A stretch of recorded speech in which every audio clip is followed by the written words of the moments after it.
مولانا طارق جمیل نے اپنے ایک بیان میں کہا کہ اللہ سے توبہ کرنا اتنا آسان ہے اور اللہ کو منانا اتنا آسان ہے کہ جتنا ماں کو منانا بھی آسان نہیں۔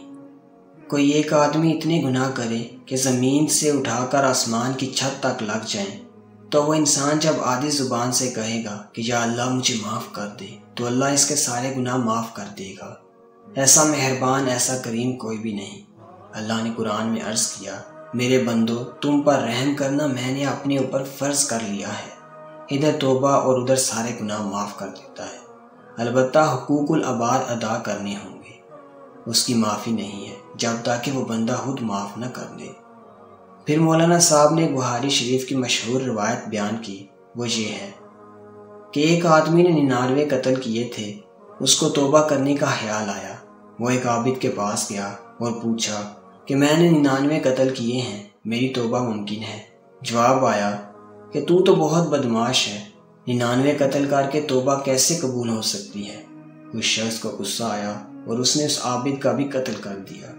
اس کو دوبارہ خیال آیا کہ توبہ کروں، اور اس سلسلے میں ایک عالم کے پاس تشریف لے گیا اور وہی بات عرض کی تو عالم نے کہا کہ توبہ تو قبول ہو جاتی ہے لیکن پکی ہونی چاہیے، اور پکی ہونے کے لیے یہ بستی چھوڑ کر سامنے نیک لوگوں کی بستی میں چلا جا اور وہاں جا کر بات ہو جا۔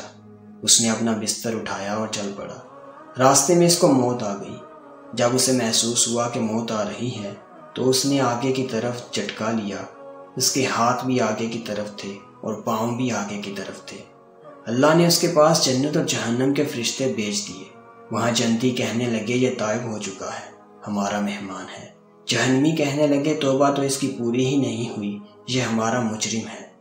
پھر اللہ نے ان کے پاس تیسرا فرشتہ بھیجا کہ ان میں فیصلہ کرے، اگر اپنے گاؤں کے قریب ہے تو جہنم والے لے جائیں، اور اگر نیک لوگوں کی بستی کے قریب ہے تو جنت والے لے جائیں۔ جسمانی طور پر وہ اپنے گاؤں کے قریب تھا۔ جب فرشتے ناپنے لگے تو اللہ نے اس شخص کے گاؤں کی زمین کو حکم دیا کہ لمبی ہو جا، اور نیک لوگوں کی بستی والی زمین سے کہا کہ سکڑ جا۔ اس طرح اللہ نے کہا کہ یہ ہمارا مہمان ہے، اسے لے آؤ۔